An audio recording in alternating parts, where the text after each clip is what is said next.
This video that you're going to watch is one of the 2 video lessons and they cover the top 22 figures of speech in English. Understanding these figures of speech is very important for any English learner as these figures of speech form the very basics of good writing and conversation skills. Also, questions based on these figures. Part 1 of this lesson covers the following 10 figures of speech. Let us start with a brief discussion of figures of speech and their importance in the English language. Well, a figure of speech refers to a word or phrase that is used in a speech or a piece of writing to make it more persuasive, vivid and relatable to the reader or the listener. These expressions, called figures of speech, use words in a non-literal sense to convey some other meaning altogether. Let me explain this definition through the phrase to rack one's brains. Now, any such phrase has 2 kinds of meanings. One is a literal meaning, which is the meaning when you consider the words in their usual or the most basic sense. Well, historically, a rack was a torture device in the ancient ages on which the victim was tied and his body was stretched to a point that the limbs were eventually torn apart from the body. Over time, the word rack started meaning to cause extreme pain, anguish or distress to someone. So to rack one's brain in literal sense would look somewhat like this and would suggest that a person is actually tearing his brain apart or is shredding it into pieces. As we know, this is almost impossible in real life. In contrast to the literal meaning, the figurative meaning of a phrase is the meaning implied by the phrase, and in this case it is to strain your brains and to make a great effort to think of or remember something. An example sentence for the phrase is, he racked his brains so that he could get some original ideas for his new book. Now, there are hundreds of figures of speech in English, but some of them are more commonly used than the others. And in this video, we will cover the top 22 of these. The figures of speech are widely used in literature and we use them even in our own writing and conversations, sometimes consciously and sometimes unconsciously. I guess I will not be wrong in saying that using a figure of speech in language is like sprinkling condiments such as salt, etc. over your bland food so that it tastes better. And see, I used a figure of speech called simile to describe the term figure of speech for you. Okay, the point is that the figures of speech adorn the language. They add color and interest, awaken our imagination, and cause a moment of excitement when used. They paint a vivid picture in the reader's or listener's minds, and as we know, a picture is equivalent to 1,000 words. So the figurative language helps us understand the message better than words alone. Consider 2 sentences. He ran fast versus he ran like the wind. While the word fast does not help me guess his speed as to how fast it is, the second expression ran like the wind does. So the figures of speech do provide emphasis, freshness and clarity to our expression. Now let's cover each of the figures of speech in detail. In this section, we are going to cover the figures of speech based on comparison or resemblance. The very first and one of the most commonly used figures of speech is simile. A simile is an explicit comparison where you say that one thing is like another thing. The 2 things are of a different kind and yet are alike in some significant way. Most of the similes will clearly state and emphasize the parameter or the quality on which the 2 objects are being compared. So for example, when I say the kid's backpack was as heavy as a bag full of rocks, I clearly know that the comparison is on weight.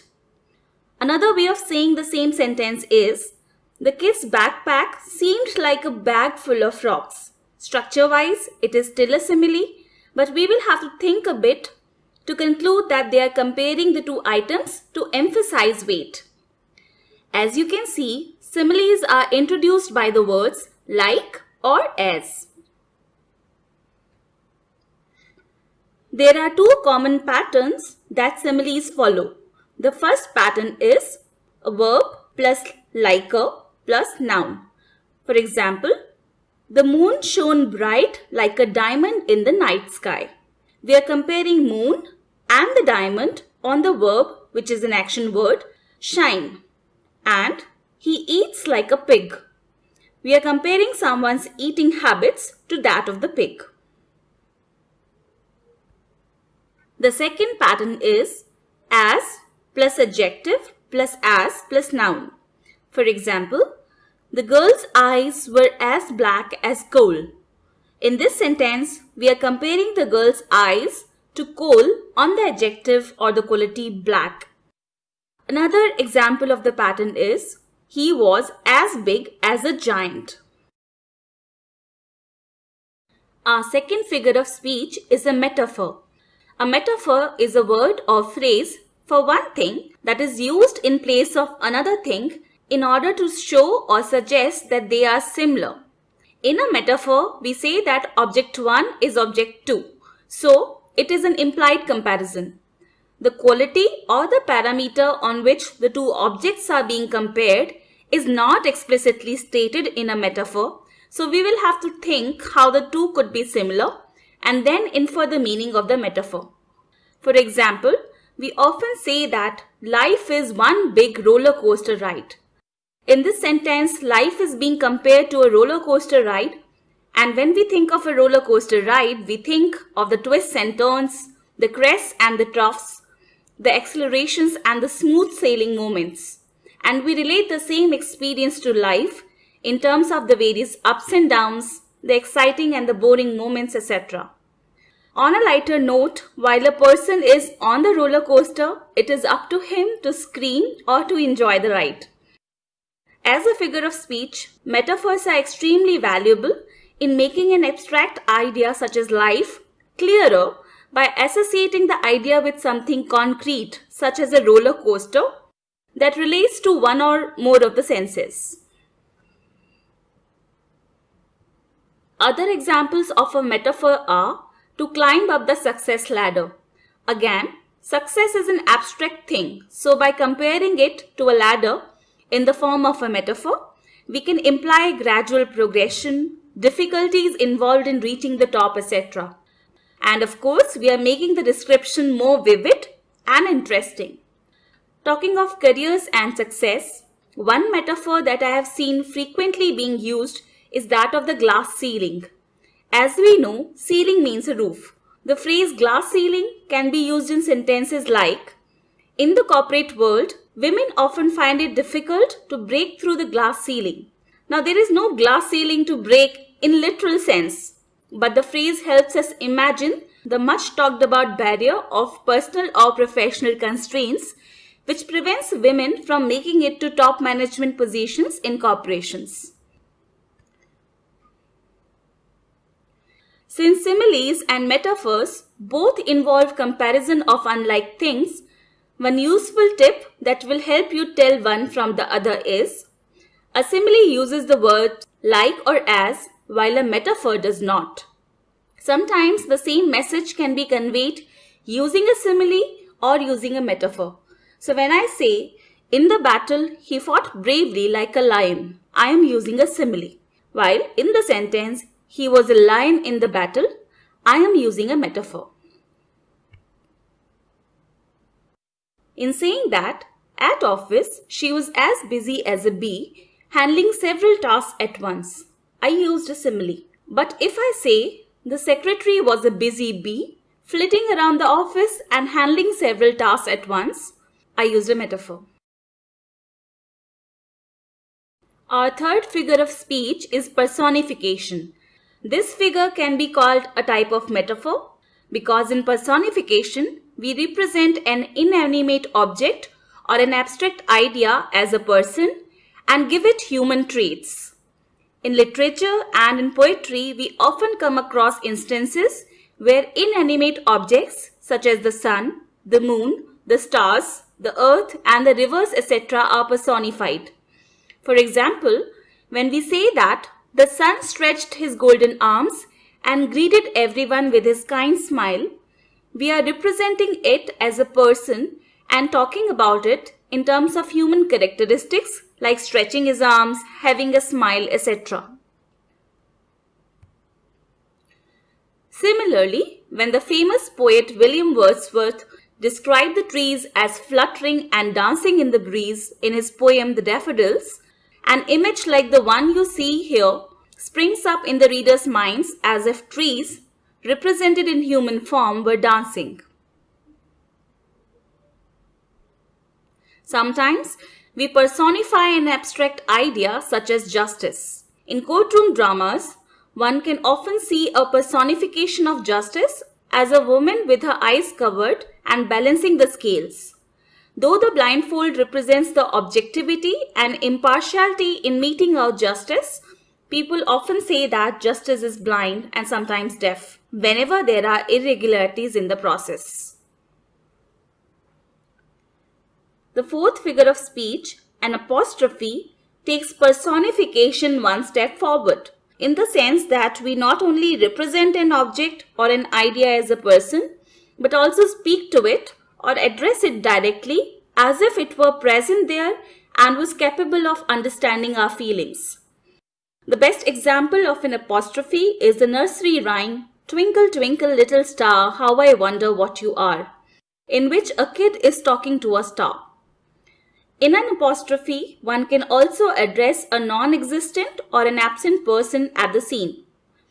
The Oxford Dictionary describes apostrophe as an exclamatory passage in a speech or poem addressed to a person, typically one who is dead or absent, or a thing, typically one that is personified. By the way, don't confuse this apostrophe, which is a figure of speech, with the apostrophe mark, which is a punctuation mark. Another example of apostrophe would be Carlyle addressing Liberty and saying, "O Liberty, what things are done in thy name."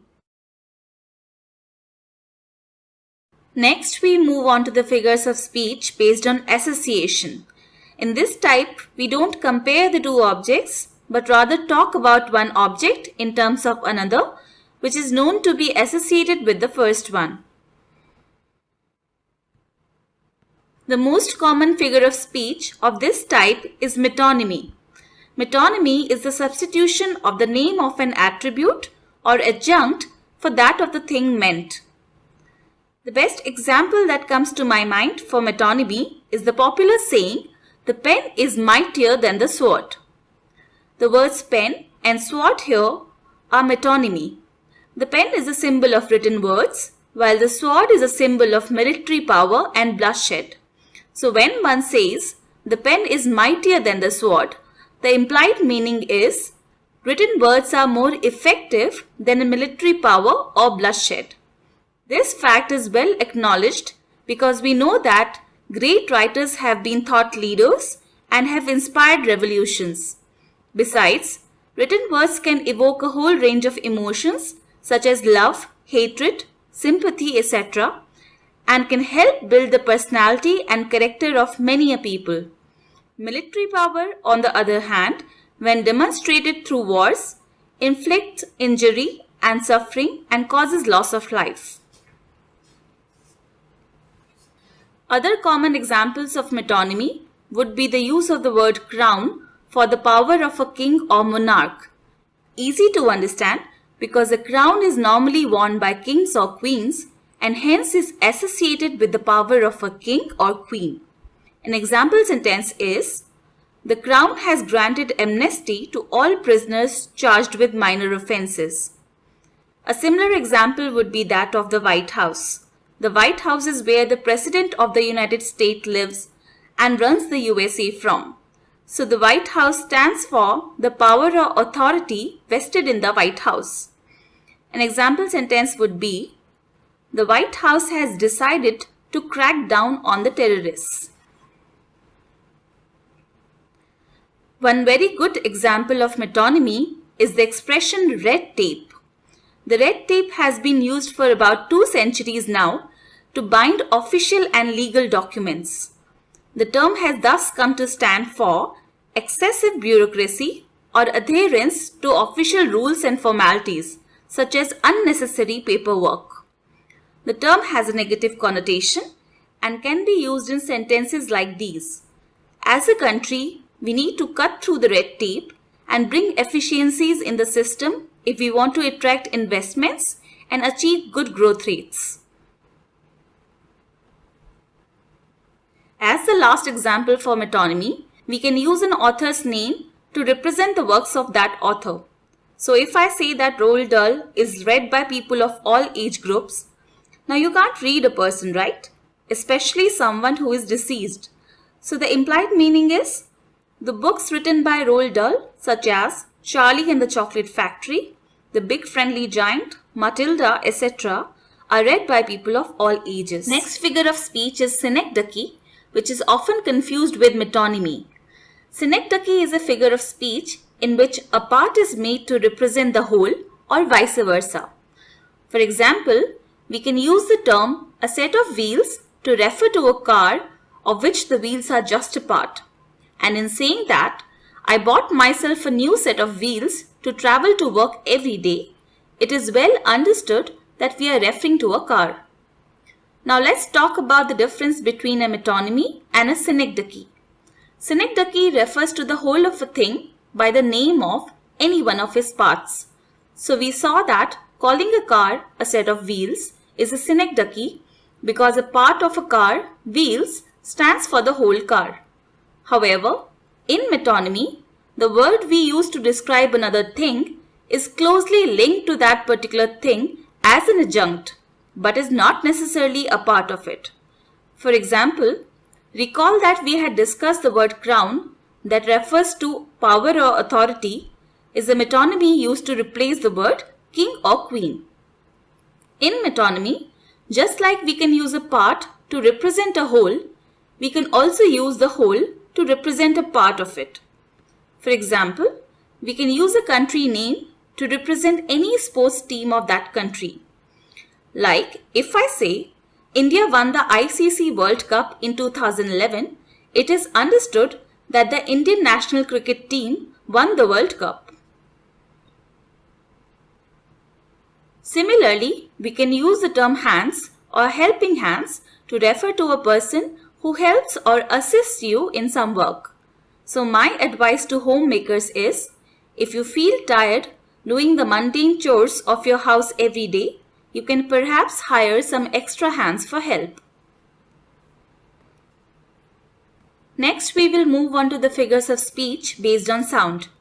This type is one of the most interesting figures of speech and is commonly used in real-life situations such as advertisements as well as in literature.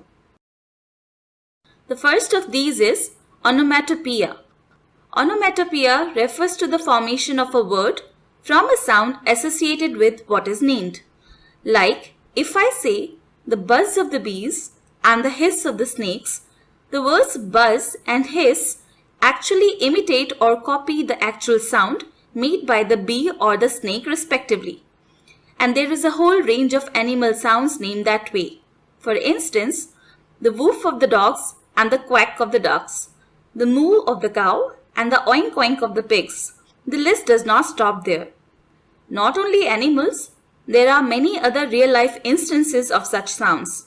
For example, if I say the ball splashes into water, the word splash actually reverberates the sound of something hitting water. Or the telephone rings. Ring or tring is the actual sound made by the telephone. Or even the bomb went boom. Boom reflects the actual sound made by the bomb.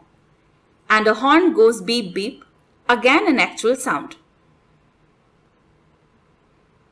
Many a time, there could be multiple real-life contexts where we hear the same sound and accordingly the same onomatopoeia word can be used in all these contexts. So, on an icy cold winter night, the fireplace crackles and the family cuddles up beside it. And in a different context, on an autumn evening, when we walk over a pile of dried leaves, they crackle and rustle under our feet. Similarly, we have the word snap, which can be used as follows. As he listened to music, he snapped his fingers and danced to the tunes. while we can also have a rope snapping due to tension at both ends. And of course, how can we forget the sounds of food? We love to eat a sizzling hot sizzler, named that way because of the sound sizzle. And hot, freshly popped popcorns, again the sound is pop. Here is an ad of Kellogg's Rice Krispies, and you can see that the mascots are named Snap, Crackle and Pop. They stand for the sounds of a healthy food, all examples of onomatopoeia. So what is a homophone? Homophone is made of two words, homo plus phone. Homo means same and phone means sound. Combining them, it becomes words having same sound. It means they have something in common or same but differ with some other thing. What does it mean? There are words in English that have same sound but have completely different spelling and meaning. These words are called homophones. Once again I repeat, homophones are words having exactly same sound or pronunciation but differ in meaning and spelling. Let's look into examples of homophones to make things clear. First one is sun and sun. Did you hear any difference in sound of both of them? No, right? Now can you see the difference of spelling in both the words?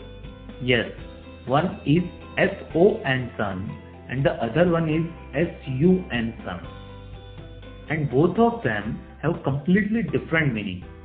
One usage of the word with S-O-N son is a boy or man in relation to his parents. Let's see a sentence example of it. Arun has a son. Now let's look into totally different meaning of the second word S-U-N son. It refers to the star around which Earth revolves. Let's see a sentence example of it. Sun rises from the east. Now you can see two totally different meaning of words which sounds the same but have different spelling, so they are called homophones. Let's look into next example. C and C. Did you hear any difference in the sound of both of them? No, right?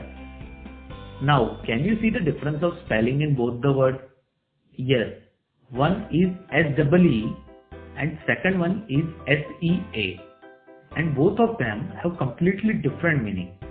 One usage of the word see is to watch with eyes. Let's look into a sentence example. I can see that cow. Now let's look into totally different meaning of the second word, which is S-E-A-C. It refers to a large lake.